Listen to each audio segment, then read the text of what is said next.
I'm not mistaken, in Tsinghua University, in one of the university nursing school in Tainan, Taiwan. And he has so many achievement here, as you see in the screen. There is so many kind of research experience, and also another kind of the researcher uh, activities and industry academic cooperation experience, and also the awards, the many kind of award from the 2018, and has the honorary member from the P. Tao P Scholarship. It's a Scholastic Honor Society of the Republic of China. Oh, it's great. Okay. She also has published so many article and manuscript. If you see here, there is so many reputable manuscript which is published in the reputable journal, international journal. So not taking time long for the hearing from Dr. Chen Yi yet. Now is the time for the lecture from you, Doctor, and the time is yours, please. Okay, thank you for Professor Hennig kind introduction. I will share my PowerPoint for you.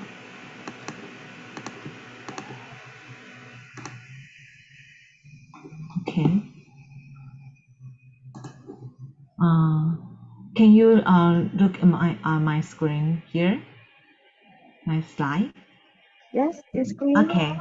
Okay. Okay. Hi everyone. My name is Jun. It's my great pleasure to be here to share our experience in application AIoT use in prevention and management of emerging infectious disease.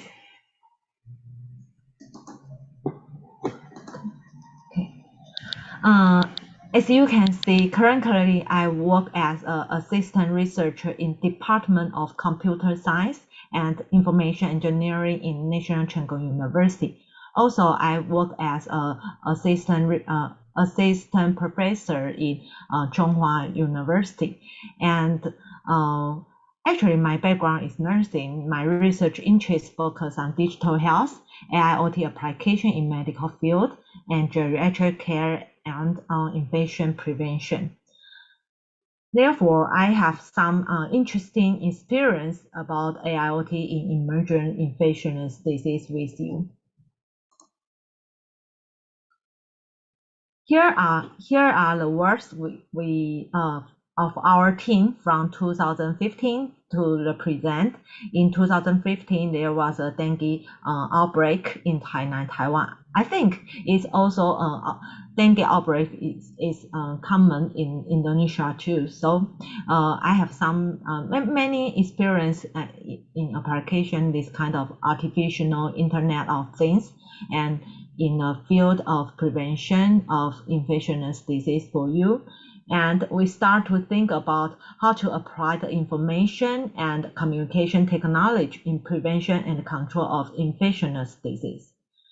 Therefore, in 2015, we use big data analysis and platform to provide the infection control suggestion to our local government. And then I will share the experience later for you.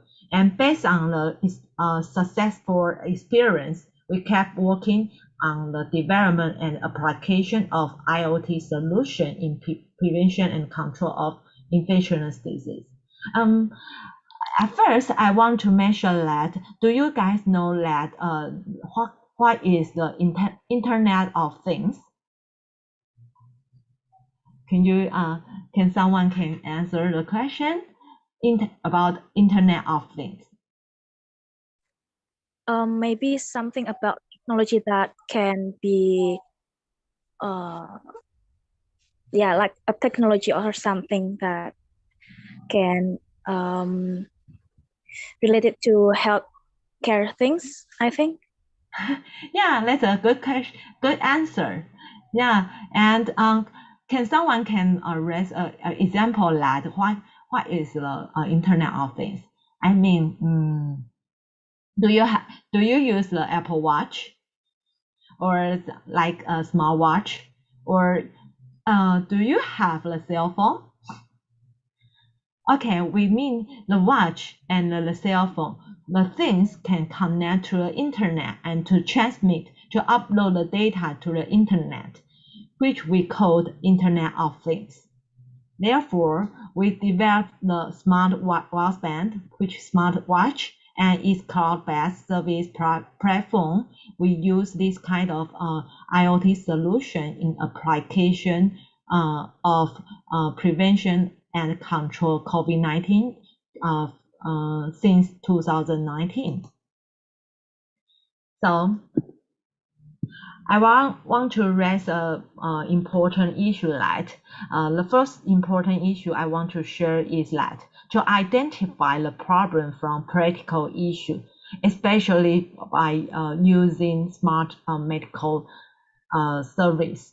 And because we want to a nurse plays a key role in finding different problems in clinical practice. So that's what the start of story.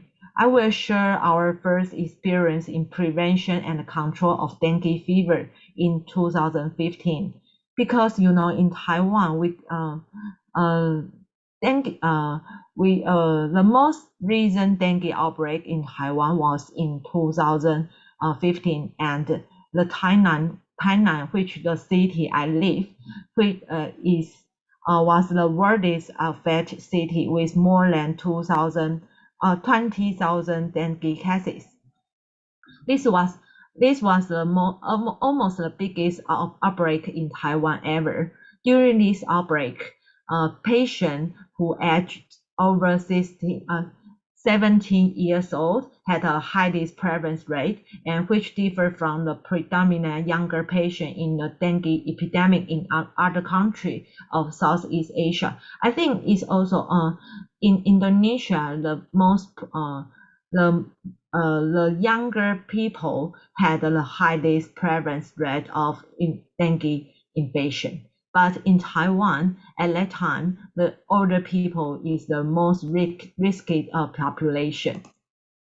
So we start to use to think about that, how we can control the infection disease as soon as possible. And we, according to WHO 2019 definitions, e-health is the use of information and communication technology for health. And in the surveillance of, we start to think about how to use the AIoT empowered smart surveillance for public health. In the prevention and management of infectious disease, there are three steps we need to approach when dealing with the surveillance of infectious disease. The first thing is that we need to do the overall prevention, and the second step is to early identify the first cases of infectious disease. And once the epidemic is outbreak, we need to prevent of the poor prognosis. And in 2015, since it was a critical and emergent public health challenge at that time, we need to control the spread of dengue fever as soon as possible. Therefore, we start with the need to control the transmission and start with the prevention of the poor prognosis in dengue patient. So how do we do? We analyze the reporting data. I think because for the infectious disease, we need to report the first line healthcare provider need to report people suspect or diagnosis of infectious disease. Such as for dengue, we need to report within 24 hours to the government. So we have the big data, the reporting data, including the first symptoms of dengue patient and the illness onset date. So according to, you can see the figure here. The y-axis, the x-axis is like case fatality rate and the number of dengue cases. We can see that this finding showed the patient with adverse prognosis were older and most likely to have severe symptoms. However, in Taiwan, you can see it shows the distribution of initial symptoms at the time of reporting, which means the dengue patient, when they admit to the hospital, they report their symptoms to their physician. The initial symptoms at the time of reporting among dengue patients within different age group here, you can find that fever. The blue line stands for the fever symptoms. The fever is the most common symptom at the time of reporting. However, this symptom was significantly decreased along with age.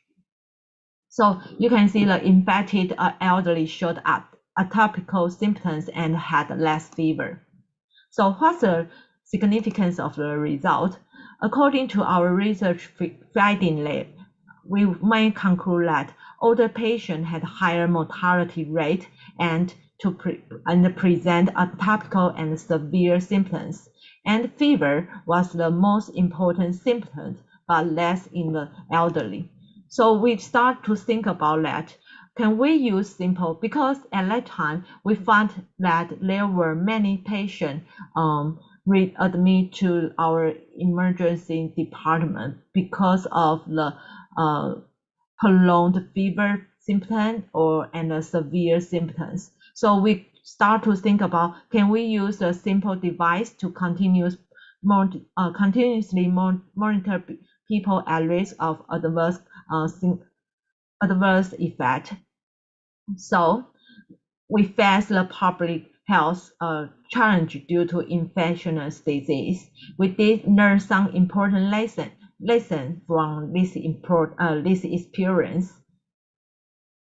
And fever is the most common symptoms present among infected patients. How to find out the first index case in the community? So how can we to continuously monitor the health status from community to the hospital, from individual to the community? Can we use this kind of a simple device to continuously monitor their body temperature?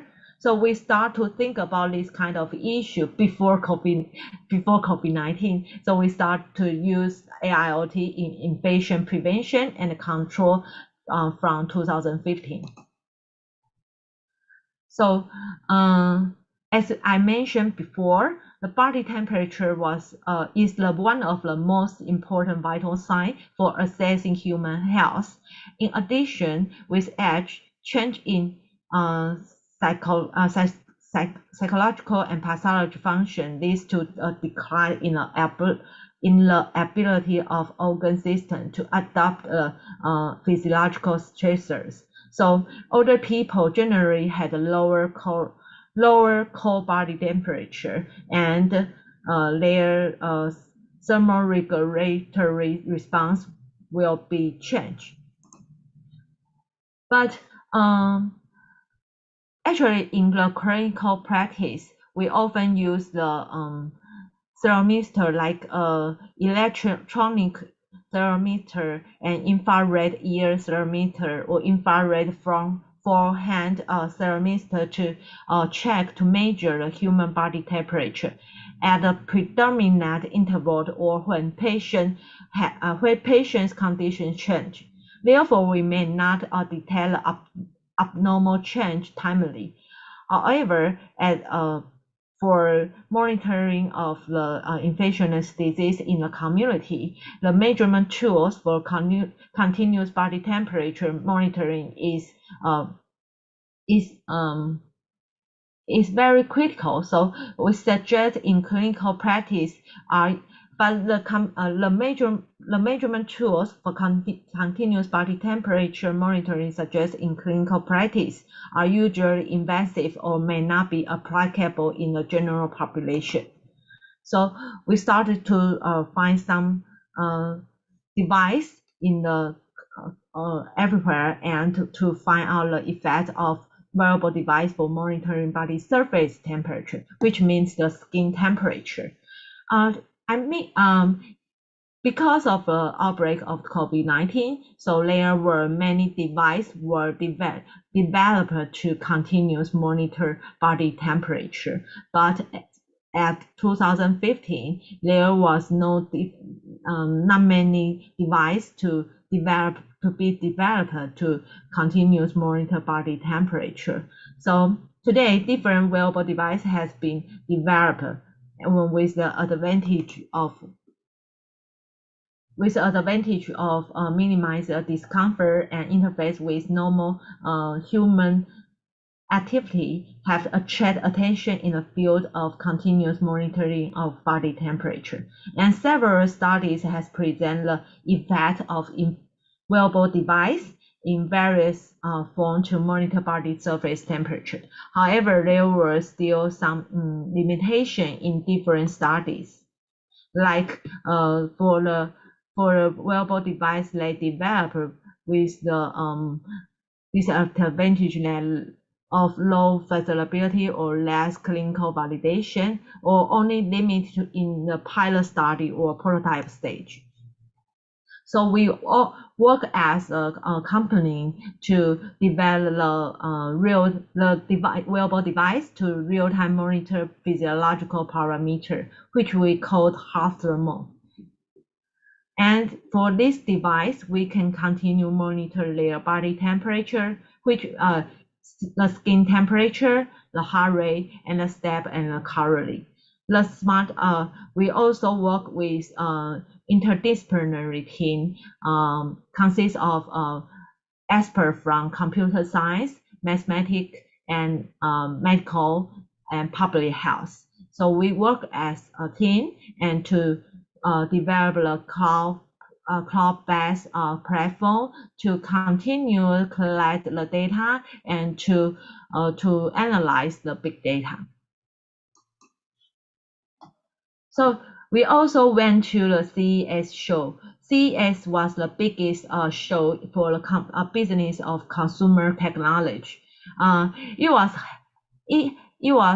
held in Las Vegas now. So once if you are interested in the technology, you can go to the show and to see the most most effective technology. And the device, we developed the device to be used to monitor skin temperature, which is not consistent with the cold body temperature. You can see, according to this figure, you can see the variation of skin temperature. The blue line stands for the skin temperature. You can see the variation, and the red line stands for the ear temperature, which we also call the core body temperature. You can find out that the variation of skin temperature is more complicated than core temperature. However, according to this figure, you can still find that there is a similar pattern between skin temperature and core body temperature when people is sick. Therefore, we work with experts from different disciplinary to develop AI model, which we call AI algorithm, to identify abnormal high temperature. So here shows the example, the result of AI model. You can see the red icon here. The red icon means the notification of abnormal high temperature, which are used to notify the healthcare provider to early identify people at risk of fever or discomfort. You can see here. The black circle stands for the cold body temperature, and the red icon stands for the notification by the AI algorithm. So we can early identify people at risk of fever. The performance of AI model in detecting fever is good. The sensitivity was high, is nearly 95%, and specificity is near or more than 80%. So according to this figure, you can find out that we can detect the fever 10 hours before the because the red icon stands for the notification from AI model, and the red circle stands for the core body temperature. And you can see in this patient, he had a fever at this time, and we can early detect the fever 10 hours before when he really had a core body temperature fever. And the second warning is 6 hours before. And according to this notification, we can do different prevention and control of infectious disease. For example, we can do the individual management to continue to monitor the patient closely, and we can do the duty schedule adjustment, and to strengthen our intervention in infection control and management. Or for that time, we can do the isolation and the treatment.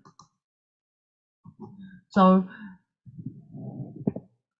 we do the progress of research and to develop the AI algorithm and cloud-based platform, and we really make it real. And we work as interdisciplinary team and industry university cooperation. You can see many professors from computer science, infectious disease, and nursing background and mathematics. And we also work with industry cooperation, which means they called Nightingale AI. We make Nightingale to be AI, and we develop a care AI AIoT system. We use different wearable devices to continuously monitor their physiological parameter, including body temperature, heart rate, and their osmometrication. And we also develop different AI algorithms to early detection the risk of fever, the risk of low osmometration. So the sensitivity and specificity was high, and we also developed a management dashboard. You can see the web-based management dashboard, and we also developed a LiveBot and the database and the app. Here shows the app. The app we developed to continuously monitor the physiological indicator. And so according to this app, we can real time to assess the risk of infection transmission. And we show the real case here. For this dashboard, the healthcare provider can remote manage the case with infection.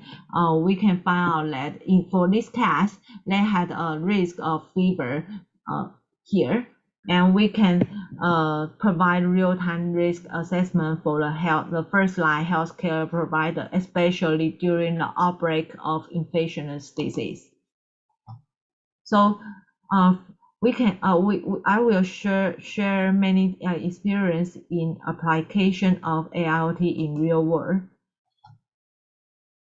We use different AIoT application in various medical fields.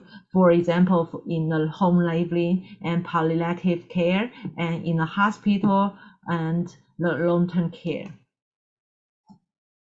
The first case is that from 2019, because we have COVID-19 outbreak at that time, so we start to application a continuous temperature monitoring system among healthcare providers during COVID-19 pandemic. And at first, as I mentioned before, fever is the most common symptom among COVID-19 patients. You can see, according to the research, you can see that the data here. And we start to think about how can we protect the first line medical care provider at the beginning of the pandemic. And this is a real picture which we had during the outbreak of COVID-19. And in Taiwan, it is recommended that healthcare provider at that time we need to measure their body temperature every 8 hours. However, the clinical application of frequently measuring their body temperature over a long period of time is difficult due to its high dependence of healthcare providers' motivation and high possibility of human error, especially during this kind of outbreak. So we start to use AIoT solution in the real clinical practice, and I will share you a video that you can see how they use the AIoT in a real clinical practice.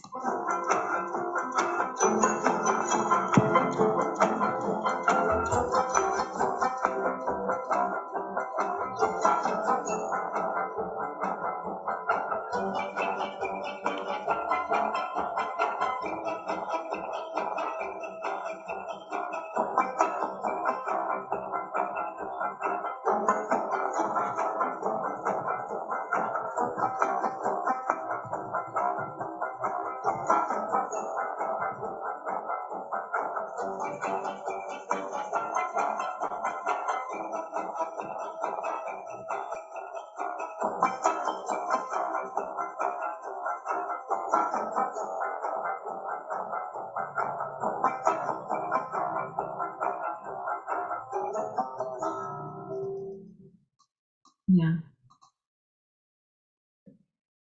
So in this video, you can see that they will do the self monitoring of ear temperature during get on and get off the work. And when they start their duty, they can wear the HACCP to continue to monitor the temperature during their work hours.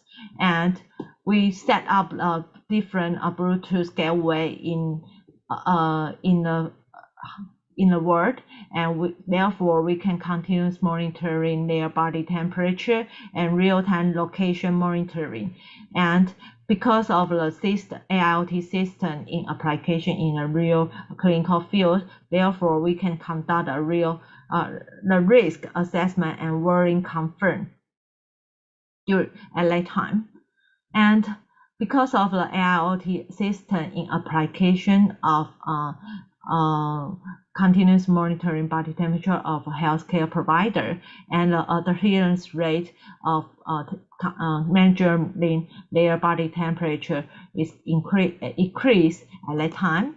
And we can, when someone is infected, we need to do the epidemic survey to identify the past trajectory of the infected people, especially in the hospital.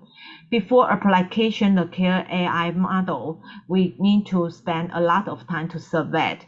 Moreover, it might be not complete and incorrect due to recall bias.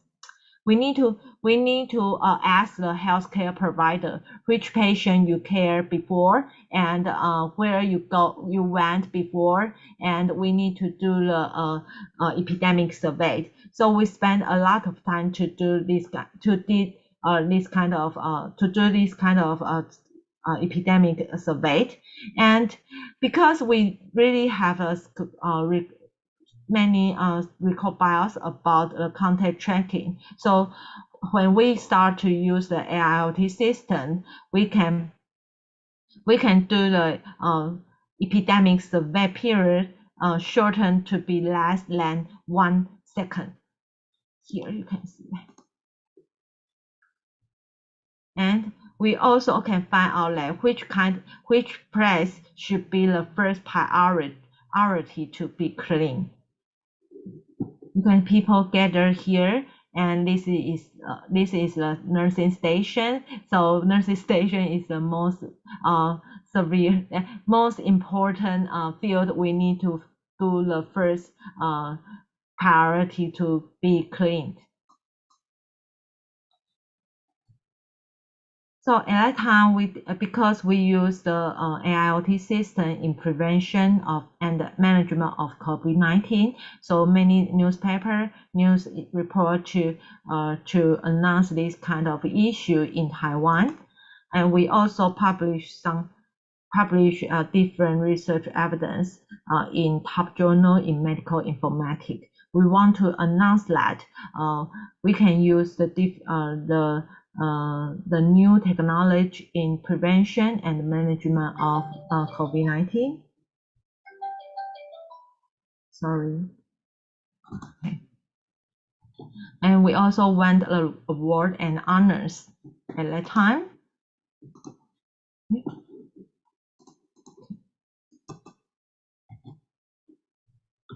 And for the second cases, we start to think about how to use the this kind of AIoT system of epidemic prevention solution in long-term care facility.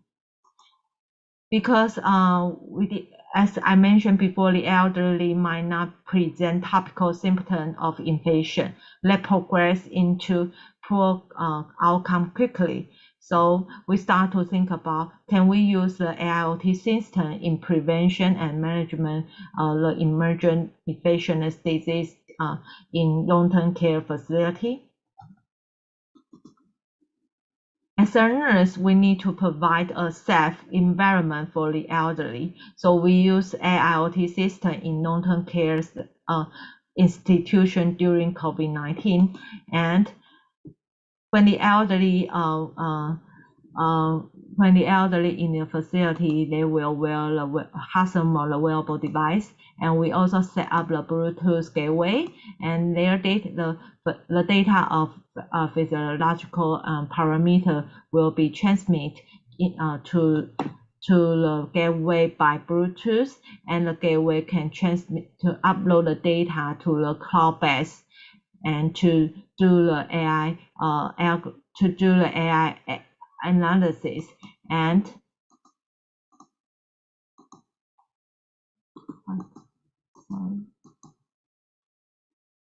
sorry.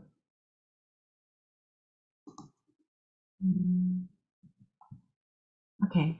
Therefore, we can do the real-time management and to show in predicting abnormal events to the healthcare provider. Therefore, the healthcare provider can detect and care the risk people in the long-term care facility at that time.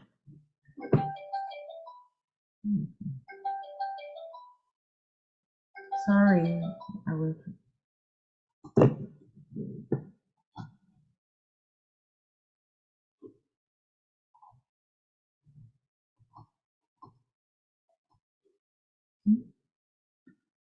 And according to this figure, you can see that residents under long-term care are more frequently given continuous high temperature warning, while the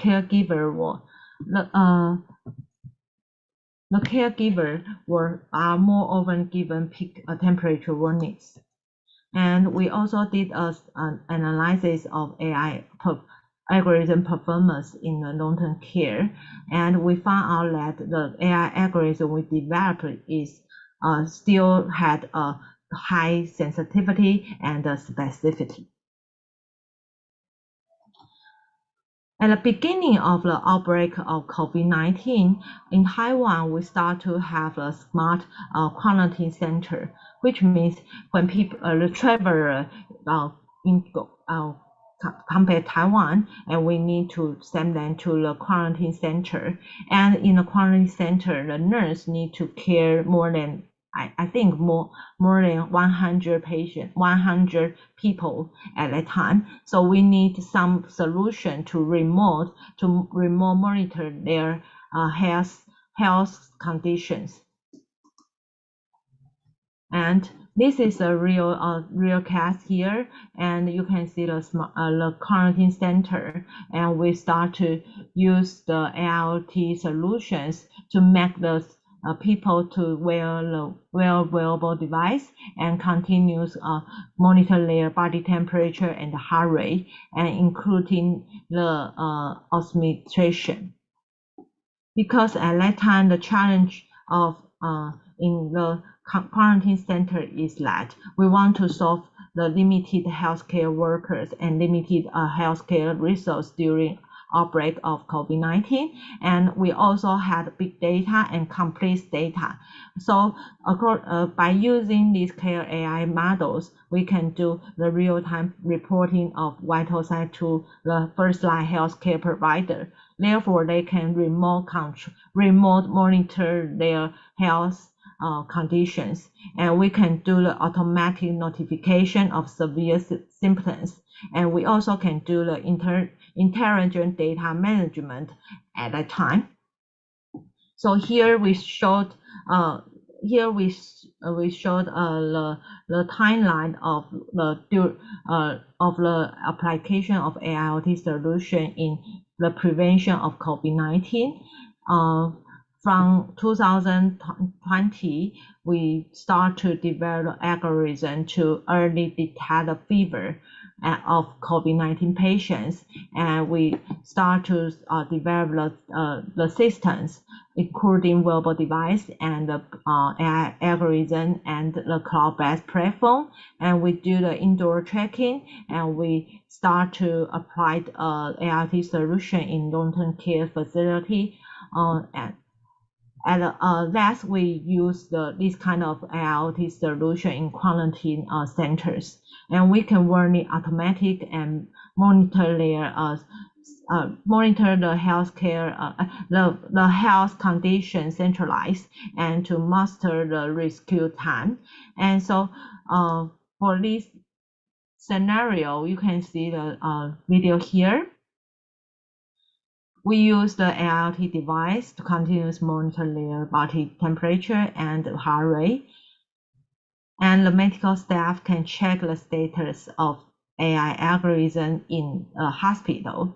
And once they have severe symptoms, we can transfer to the medical centers to do the smart triage and seamless care.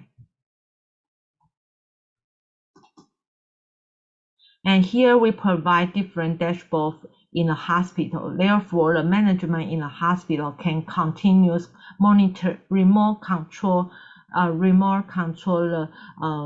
the situation of smart quarantine center. And in Taiwan, we also use Line, the communication material to communication each other, and we use LiveBot to assess the severity of COVID-19 patients. And we can see that. Oh, sorry, it be conducted in Chinese, but we show that the example that people can add the LiveBot, can join the LiveBot, and to set up their account and to do the assessment.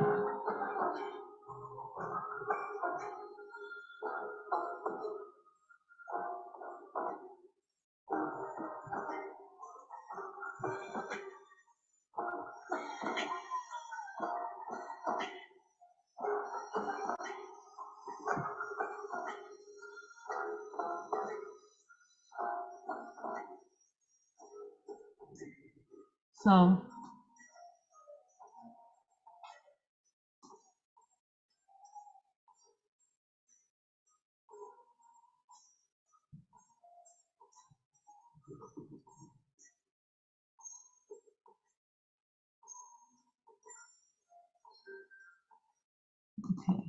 once they had a severe symptom of COVID-19, we can notify the first-line healthcare provider, and the healthcare provider can give care immediately to the people.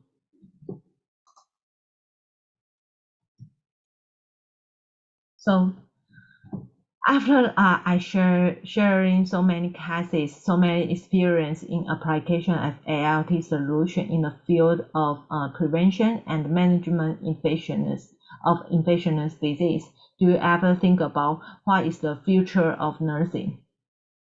Because COVID-19, the outbreak COVID-19, global outbreak of COVID-19, we start to think about how to use the smart medical e-health technology in nursing field, and we start to think about what is the future of nursing. So from 2015, we work with the interdisciplinary team to try to define future of nursing. We want to provide a good quality of care for in different ways, including precision care, point of care, smart care, and we also keep learning with different interdisciplinary experts, and keep working with local government. And we also had a Google and Microsoft research project in application AIoT in the medical field. We also work with Indonesia partners to apply the AIoT solution in the medical center.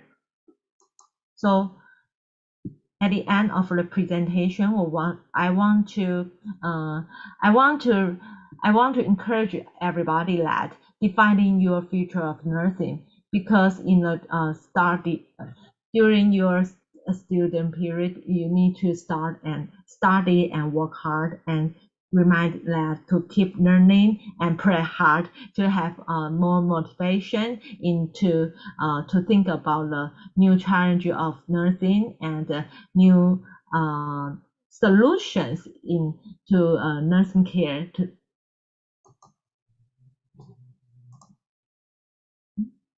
Okay. I really like the sentence here. AI will not replace nurse, but nurse can drive AI's future. So after the presentation, I share many experience for you, and I want to this experience can encourage you to rethink about what's the future of nursing, and what nurse you want to be in the future. And thank you. My name is Jun Ye. If you have any question or you want to contact with me, you can email me. Thank you. Thank you, Dr. Yin. I think it's very great and very interesting topic that you are shared to us. I always impressed that every Taiwan technology for the nursing, especially in the nursing NCKU, there are so many kind of the technology that they use in the to take care of the patient in there. So it's very, very great, I think. Okay. Now is the time for the Q&A. Is there any question from the participant? And you can just directly to ask the Dr. Chen Yin, or maybe you can write in the chat room. Please. Excuse me, Miss. Can I ask some question? Yeah, sure. Just Maharani, please. Yes, thank you. I wanna ask to Miss Chen Yan. Before that, I wanna introduce myself. My name is Maharani Putri from University of Muhammadiyah Malang. I want to ask about this application. It is have progress constraints from this technology, AIoT, as long as many people use this technology. Maybe my question just like that. Can understand my question? Can you speak? I'm sorry, I didn't get you a question. Can you? Okay. I want to ask about progress constraint this technology. Progress. Yes. You mean Okay. how we develop the wearable device? Yes.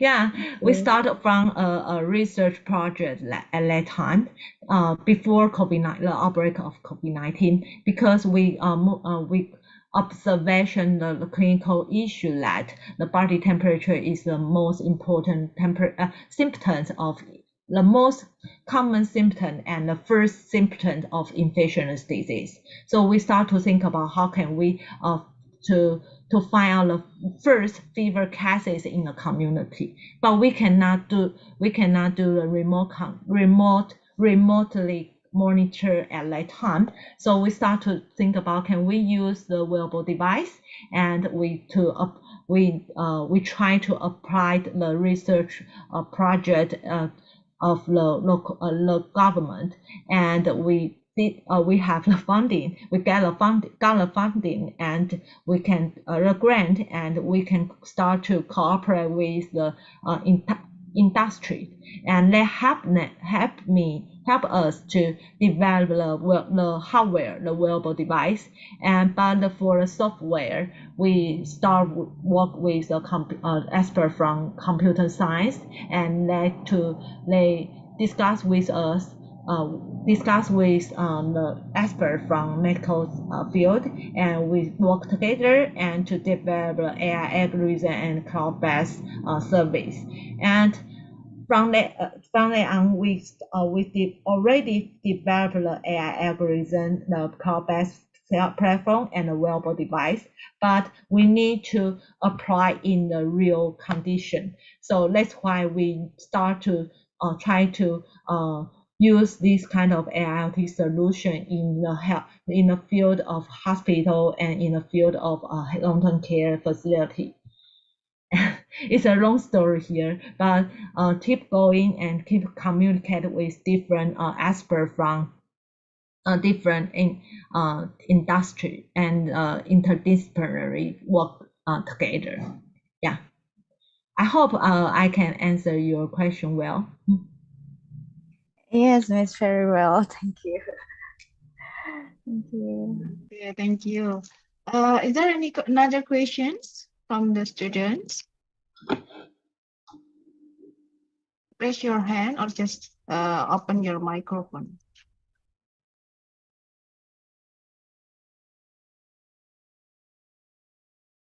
Yeah. You can refer the question in Bahasa, it's okay? Or just in English? Please.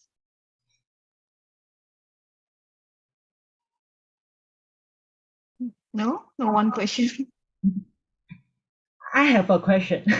Oh, okay. Yeah, I'm also interested that do you ever use the AIoT solution in the prevention and management infectious disease in Indonesia? I think because of COVID-19, we start to think about new technology in application in nursing field. So I'm curious of that. How about the experience in Indonesia? Yeah. Okay, I would try to answer the question, but actually, it's quite embarrassing. Okay. Because, yeah, honestly, Indonesia is far the technology. I mean, in the term of the technology that we use in the take care of the patient in the hospital is quite far from Taiwan if we compare it.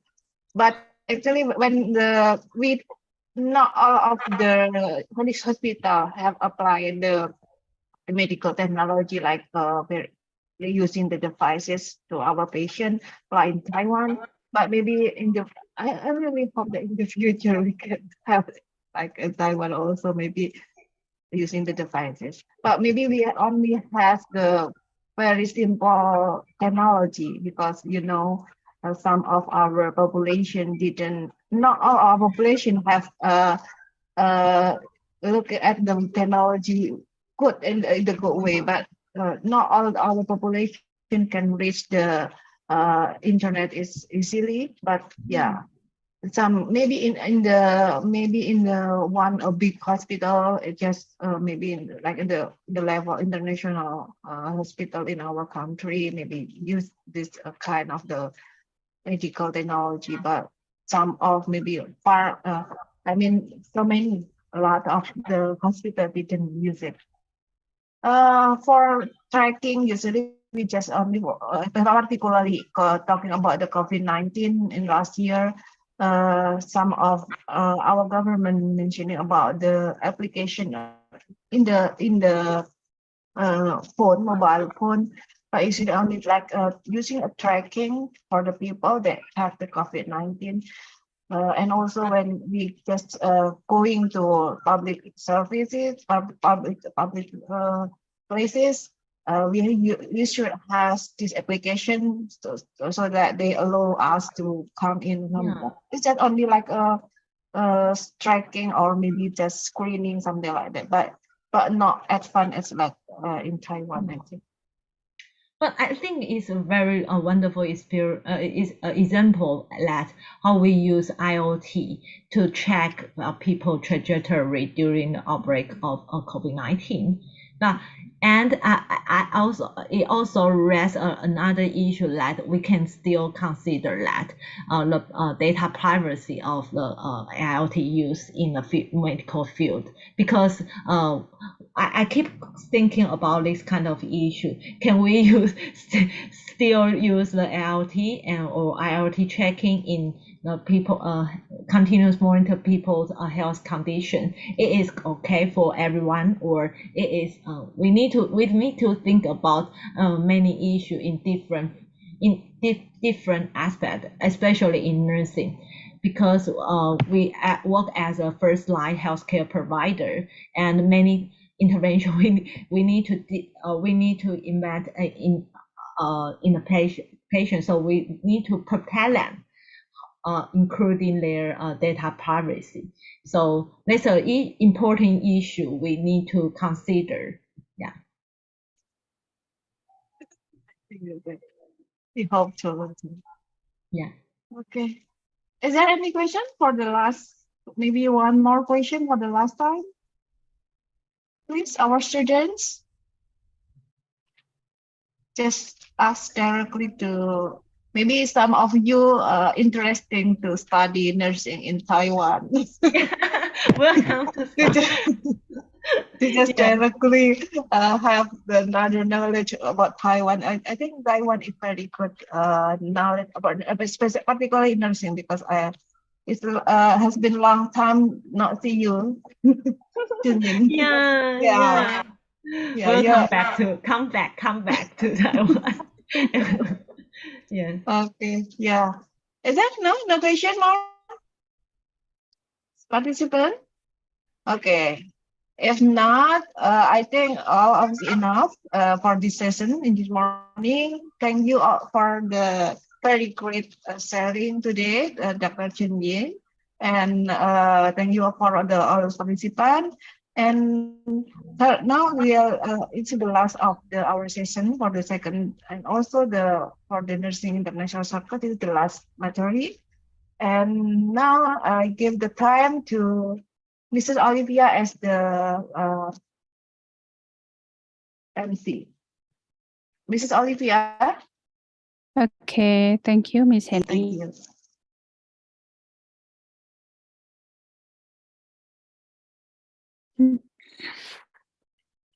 Okay, thank you very much for Dr. Henny Trirahayu, PhD, and Dr. Chun Yin Ye, PhD, for giving us such informative and wonderful presentation today. So before I close this event, I would like to remind to all participants to fulfill the form to claim your certificate.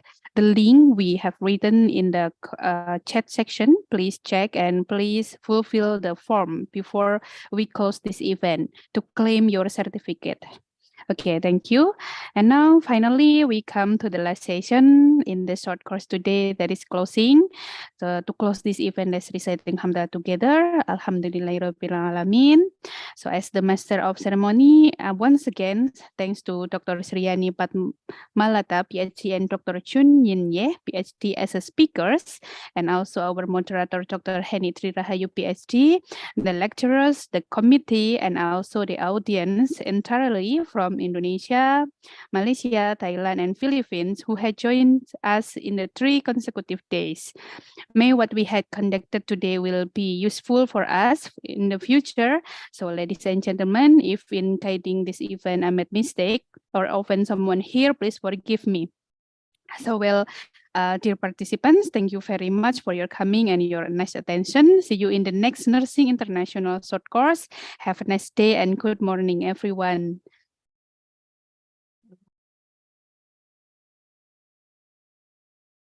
Thank you, Dr. Chun Yin. Thank you. Goodbye. Bye-bye.